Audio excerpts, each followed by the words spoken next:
Who's the most disappointing team through 10 weeks of the NFL football season? Let us know in the comments. Before we get into that, we truly do appreciate all your feedback. Shout out to Stephen Carnell, who's been dropping some heat in the comment section about the Raiders and Sean Payton. But let's hop right into things, man. Logan, who is the most disappointing team to you through 10 weeks so far of the NFL season? I mean, the Las Vegas Raiders, that's a decent choice. But, I mean, I've got to go with the LA Rams, the Super Bowl winning Rams. The reigning defending champions. It is not looking good out in LA. Yeah. They have really struggled. I feel like Matt Stafford and Sean McVay are getting a little bit more recognition for their commercials with Campbell's than the actual play on the field. The product on the field is looking pretty awful, especially on offense. They're last in the league in rushing. Offense is Can't abysmal. even hardly name their running backs anymore. I mean, they have Cooper Kupp, but he's dealing with an injury now. It doesn't look great. Allen Robinson has disappeared out on the West Coast. I mean, they are near the bottom in turnover differential. Yeah. They're near the bottom in a lot of different categories, but it's not good offensively there at all. Yeah, I mean, the Rams are a disaster. Simply put, I think this has to be up there in terms of teams that won a Super Bowl, one of the worst post, Super Bowl. And there's not really an excuse. They have a lot of the guys back. Yeah, they ran it back. They literally ran it back with the same coach, with the same core and everything, same quarterback and whatnot. So yeah, it's been pretty crazy to see what's been unfolding in LA with the Rams.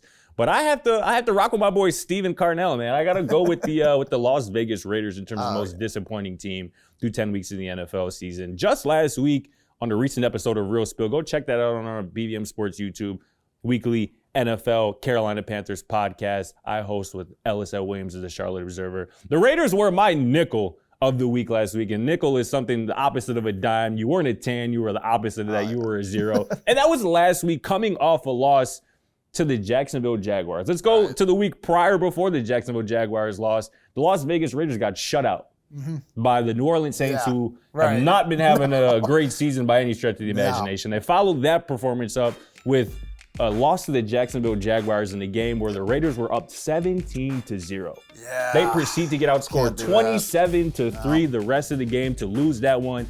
And that leads to Sunday, where they lose to the Fighting Jeff Saturdays, a team who is head coached by a guy who has never, ever, ever, ever coached in college or the NFL. And that's how you lose to fall to 2-7. Only the Houston Texans have fewer wins in the AFC this season than the Las Vegas Raiders. Again, this is a team who has Derek Carr at quarterback, who has brought in a new head coach, who just paid Devontae Adams a bunch of money to come in there off of a playoff appearance.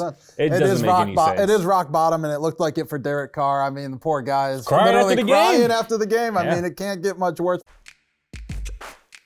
I'm sorry.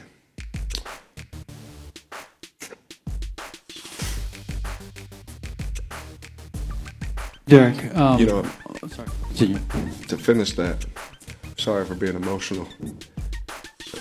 I'm just pissed off about some of the things, that a lot of us try and do just to practice.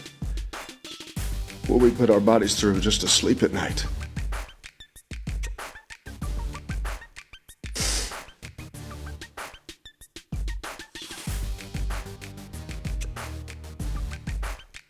And for that to be the result of all that effort pisses me off. But I mean, the Rams, you have so much high expectations. Like we said, they have the guys back. You got Jalen Ramsey. You got these stars. Aaron Donald. Yeah. The defense isn't the problem. I can't really blame the defense.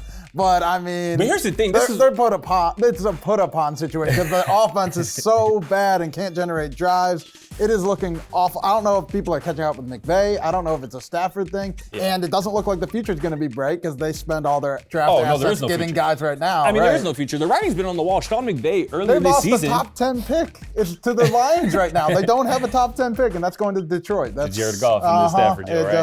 It doesn't look good right now. The writing has been on the wall earlier this season when Sean McVay said that basically when this core group for the Rams retires, that he's going to retire. And it looks like that retirement for that core group is coming real soon. You know what I'm saying? So I get that, and the Rams are certainly disappointing, but they still are the reigning defending champions. They did just win a Super Bowl earlier this year. NFC West is a little bit easier than the AFC West. Right. Whereas the Raiders, I mean, I don't know if there was many teams with more expectations coming into this season than the Raiders. Obviously, adding Devontae Adams, playing in a division that many people thought would be the best division of football in the AFC West. It's been anything but that. There's going to be a lot of questions with this Raiders squad moving forward. What you do with Derek Carr, what you do with Devontae Adams, or what he wants to do moving forward, and probably what you do with the head coach. Josh McDaniels might be the next NFL head coach fired, following obviously Matt Rule in Carolina, and then he's Frank allergic Reich to the AFC in West. Indianapolis. He might be, or just might be allergic to head coaching altogether. But let us know in the comments who you think is the most disappointing team in the NFL this season. But we'll catch you on tomorrow's episode. Thanks for watching. Feel free to check out our other videos and don't forget to smack that subscribe button down below while you're at it. Also, for more great and original content, head right over to bvmsports.com.